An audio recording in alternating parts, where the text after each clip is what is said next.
அனைவருக்கும் இனிய மாலை வணக்கம். ஒலிம்பியா ஐஏஎஸ் அகாடமி வழங்கும் இன்றைய வீடியோவில் நாம் பார்க்குள்ளது நடப்பு நிகழ்வு பகுதியிலிருந்து ஜூன் மாதத்தில் நடந்த மிக முக்கியமான நடப்பு நிகழ்வின் தொகுப்புகளை நம்ம பார்த்து வருகிறோம். அந்த வகையில் ஏற்கனவே நாம் ஜூன் 2024 நடைபெற்ற மிக முக்கிய நடப்பு நிகழ்வுகளை பார்த்திங்கன்னா பார்ட் 1 பார்ட் 2ல் பார்த்துருப்பேங்க. அந்த வீடியோக்களை பார்க்காதவங்க டிஸ்கிரிப்ஷனில் அதுக்கான லிங்க் தரப்பட்டுள்ளது, தேவையானவங்க பார்த்துக்காங்க. மேலும் புதிதாக நம்ம சேனலை பார்க்குறவங்க மறக்காமல் சப்ஸ்கிரைப் பண்ணிட்டு அண்ட் பெல் சிம்பிளை கிளிக் பண்ணிவிடுங்க. நீங்கள் பெல் சிம்பிளை கிளிக் பண்ணால் தான் நாங்கள் தொடர்ந்து அப்லோட் பண்ணுற வீடியோஸ் உங்களுக்கு நோட்டிஃபிகேஷனாக வரும். நடப்பு நிகழ்வு பகுதியை பொறுத்தவரையும் எல்லா போட்டித் தேர்வுகளுக்கும் மிக மிக முக்கியமானது நம்ம ஒலிம்பியா ஐஏஎஸ் அகாடமி சார்பாக அப்லோட் பண்ணக்கூடிய ஒவ்வொரு வீடியோவுமே எக்ஸாம் பாயிண்ட் ஆப்லேருந்து அப்லோட் பண்ணிகிட்ருக்கு. அதிலும் குறிப்பாக பார்த்திங்கன்னா செய்தித்தாள்களில் இடம்பெற்றுள்ள மிக முக்கியமான குறிப்புகளை தான் நம்ம வீடியோஸை பார்த்து வருகிறோம். அதனால் வீடியோஸை முழுமையாக பாருங்கள், ஸ்கிப் பண்ணாமல் பாருங்கள். மேலும் ஒலிம்பியா ஐஏஎஸ் அகாடமி டெலகிராம் சேனலில் ஜாயின் பண்ண விரும்புகிறவங்க டிஸ்கிரிப்ஷனில் அதுக்கான லிங்க் தரப்பட்டுள்ளது, ஜாயின் பண்ணிக்காங்க. ஸ்லோவோக்கியா நாட்டின் புதிய அதிபராக தேர்வு செய்யப்பட்டவர் யார்? ஸ்லோவோக்கியா நாட்டின் புதிய அதிபராக தேர்வு செய்யப்பட்டவர் பீட்டர் பெல்லக்ரினி. தென்னாப்பிரிக்காவின் புதிய அதிபராக தேர்வு செய்யப்பட்டவர் சிரில் ரமபோசா. 2024க்கான G7 மாநாடு எங்கு நடைபெற்றது? 2024க்கான G7 மாநாடு பார்த்திங்கன்னா 50வது மாநாடு நடைபெற்றிருக்கு. G7உடைய 50வது மாநாடு எங்கே நடந்துச்சுன்னா இத்தாலி நாட்டில் அபுலியா என்ற பிளேஸில் நடந்தது. ஜூன் 13ஆம் தேதி தொடங்கியிருக்கும். ஸோ G7 மாநாடை பொறுத்தவரை மிக முக்கியமாக இருக்கிறாங்க. லாஸ்ட் குரூப் 4லையும் நம்ம பார்த்துருப்போங்க. ஸோ G7 மாநாடு பார்த்திங்கன்னா 2024 இத்தாலி நாட்டில் நடந்தது. எத்தனாவது பதிப்புனா 50வது பதிப்பு. இதில் பார்த்திங்கன்னா இந்தியா உட்பட 11 நாடுகள் கலந்து கொண்டது. 2070க்குள் கரிமல வாயு உமிழ்வே இல்லை என்ற இலக்கை நிர்ணயிச்சிருப்பாங்க. ஏற்கனவே காலநிலை மாற்றம் தொடர்பான மாநாட்டில் தமிழ் புதல்வன் திட்டம் பார்த்திங்கன்னா எப்போ தொடங்க போகிறாங்கன்னா ஆகஸ்ட் 9, 2024. மிக முக்கியமான திட்டம் கூட. ஸோ இது ஏற்கனவே பெண்களுக்கு தொடங்கப்பட்ட திட்டம். இப்போ புதுமை பெண் திட்டம் தொடங்கியிருப்பாங்க. இப்போது உயர்கல்வி படிக்கக்கூடிய மாணவர்களுக்கு தமிழ் புதல்வன் திட்டத்தை தொடங்கியிருக்காங்க. ஆகஸ்ட் 9, 2024 கோவையில் தொடங்கியிருப்பார் தமிழக முதல்வர் மு.க. ஸ்டாலின். இது பட்ஜெட்டில் அறிவித்தது. பிப்ரவரி 2024 பட்ஜெட்டில் அனௌன்ஸ்மெண்ட் பண்ணியிருப்பாங்க. நோக்கம் 6 முதல் 12ஆம் வகுப்பு வரை படித்து கல்லூரியில் சேர்க்கை பெற்றுள்ள மாணவர்களுக்கு மாதம் ரூபாய் 1000 வழங்கும் திட்டம் தான் தமிழ் புதல்வன் திட்டம்.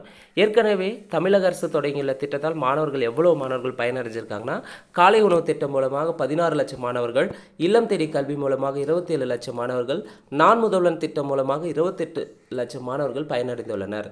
சர்வதேச கிரிக்கெட் மைதானம் அமைக்க திட்டம். சர்வதேச கிரிக்கெட் மைதானம் எங்கே அமைய போகுதுன்னா தமிழ்நாட்டில் ஒண்டிபுதூர், எங்கன்னா கோவை மாவட்டத்தில் ஒண்டிபுதூர் என்ற பிளேஸில் தான் சர்வதேச கிரிக்கெட் மைதானம் அமைய உள்ளது. செபியின் தலைவர், செபியினுடைய தலைவர் யாருன்னு பார்த்தீங்கன்னா மாதவி புரி. இந்திய பங்குச்சந்தை ஒழுங்காற்று வாரியம்னு சொல்லுவாங்க. அதனுடைய தலைவர் யார்? மாதவிபுரி. 18வது மக்களவைத் தேர்தலை பற்றி பார்க்கலாம். 18வது மக்களவைத் தேர்தலில் மொத்தம் 543 தொகுதிக்கு தேர்தல் நடைபெற்றது. அதில் தனிப்பெரும்பான்மை பெற வேண்டும் என்றால் ஒரு கட்சி 272 இடங்களை கைப்பற்ற வேண்டும். என்டிஏ கூட்டணியை பொறுத்தவரையும் 293 இடங்களை கைப்பற்றி ஆட்சி அமைத்திருக்கும். பிஜேபி தான் ஆட்சி அமைச்சிருப்பாங்க, கூட்டணி ஆட்சி. அதில் பிஜேபி பார்த்திங்கன்னா 240 தொகுதி வின் பண்ணாங்க. தெலுங்கு தேசம் 16 தொகுதி, ஐக்கிய ஜனதாதளம் 12 தொகுதி. இந்தியா கூட்டணி சார்பாக பார்த்திங்கன்னா 234 தொகுதியை கைப்பற்றியிருப்பாங்க.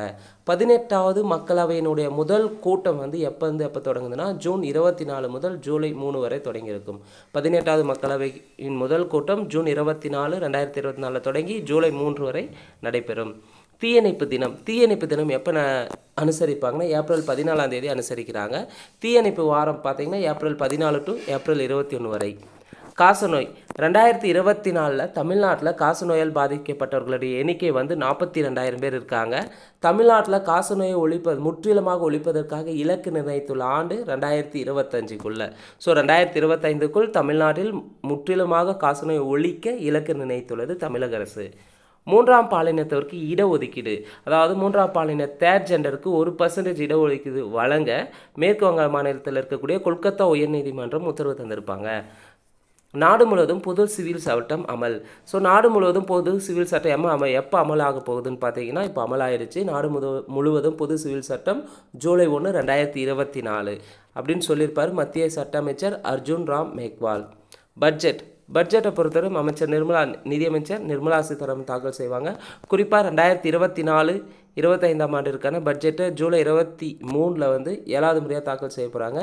இந்தியாவை $5 டிரில்லியன் பொருளாதாரம் மாற்றுவதற்கும் 2047க்குள் தமது தேசத்தை வளர்ந்த நாடாக மாற்றுவதும் வந்து இந்தியாவினுடைய மிக முக்கியமான இலக்காக நிர்ணயிச்சிருக்காங்க. செங்கொடி இராணுவ கூட்டுப்பயிற்சி. செங்கொடி இராணுவ கூட்டுப்பயிற்சி எங்கே நடைபெற்றதுன்னா அமெரிக்காவில் அலாஸ்கா மாகாணத்தில் நடைபெற்றது.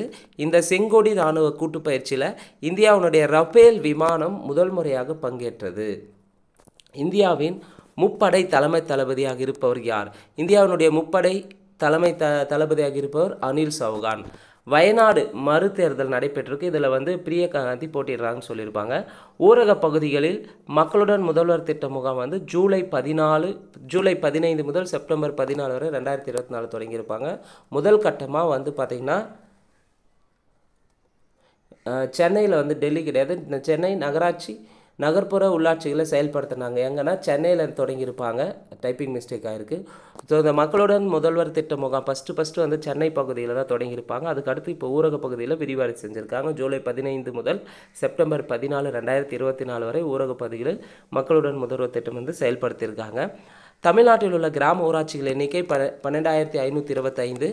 குறிப்பாக வந்து இந்த ஊரக பகுதியில் ஒரு மக்களுடன் முதல்வர் திட்டத்தை முகாமை செயல்படுத்துவதற்கு கணினி தேவைக்கு 29,736, பிரிண்டருக்கு 23,600, முகாம் செலவு 25,000, விழிப்புணர்வு மற்றும் விளம்பரத்துக்காக 5,000 யூஸ் பண்ண சொல்லியிருக்காங்க. ஸோ இது நமக்கு தேவையில்லாதது. ஊரக பகுதியில் மக்களுடன் முதல்வர் திட்ட முகாமை எப்போ செயல்படுத்தினாங்கன்னா ஜூலை 15 முதல் செப்டம்பர் 14 வரை. 3வது முறையாக பிரதமர் பதவியேற்ற பின் மோடி பயணம். குறிப்பாக வந்து உத்தரப்பிரதேசத்தில் வாரணாசி வந்து போய் அங்கே 17வது தவணையாக 20,000 கோடியை விடுவிச்சிருப்பார் பிரதமரின் விவசாயிகள் நிதியுதவி திட்டத்துக்காக. குறிப்பாக இந்த பிரதமரின் விவசாயிகள் நிதியுதவி திட்டத்தின் கீழ் 9.26 கோடி விவசாயிகள் பயனடைஞ்சிருக்காங்க. ஸோ அதுக்கடுத்து வெளிநாட்டு பயணமாக இத்தாலியில் G7 மாநாட்டிற்காக கலந்து கொண்டிருப்பார் பிரதமராக பதவியேற்ற பிறகு 3வது முறையாக. என்சிஆர்டி வந்து பார்த்திங்கன்னா தேசிய கல்வி ஆராய்ச்சி மற்றும் பயிற்சி நிறுவனமாக இருக்குது. தமிழில் சமூக அறிவியல் பாடத்திட்டத்தில் இந்தியாவை பாரத் என்று குறிப்பிட விவாதம் வந்து மேற்கொண்டிருக்காங்க. மேற்கு வங்க ரயில் விபத்து. இந்த மேற்கு வங்க ரயில் விபத்துனால மிக முக்கியமாக அந்த 2 ரயில்களுக்கும் இடையில் வந்து பார்த்தீங்கன்னா கவச் தொழில்நுட்பம் இல்லை. குறிப்பாக அந்த மேற்கு வங்க ரயில் விபத்தை பொறுத்தவரை எங்கே நடைபெற்றதுன்னா அகர்தலா டு சீல்டா என்ற இடையில தான் நடைபெற்றிருக்கும். ரயில்வே வாரியத்தின் தலைவர் யாருன்னு பார்த்தீங்கன்னா ஜெயவர்மா சின்ஹா. போலாவரம் நீர்ப்பாசன திட்டம். போலாவரம் நீர்ப்பாசன திட்டம்னாவே எந்த மாநிலம்னா ஆந்திர பிரதேசம்.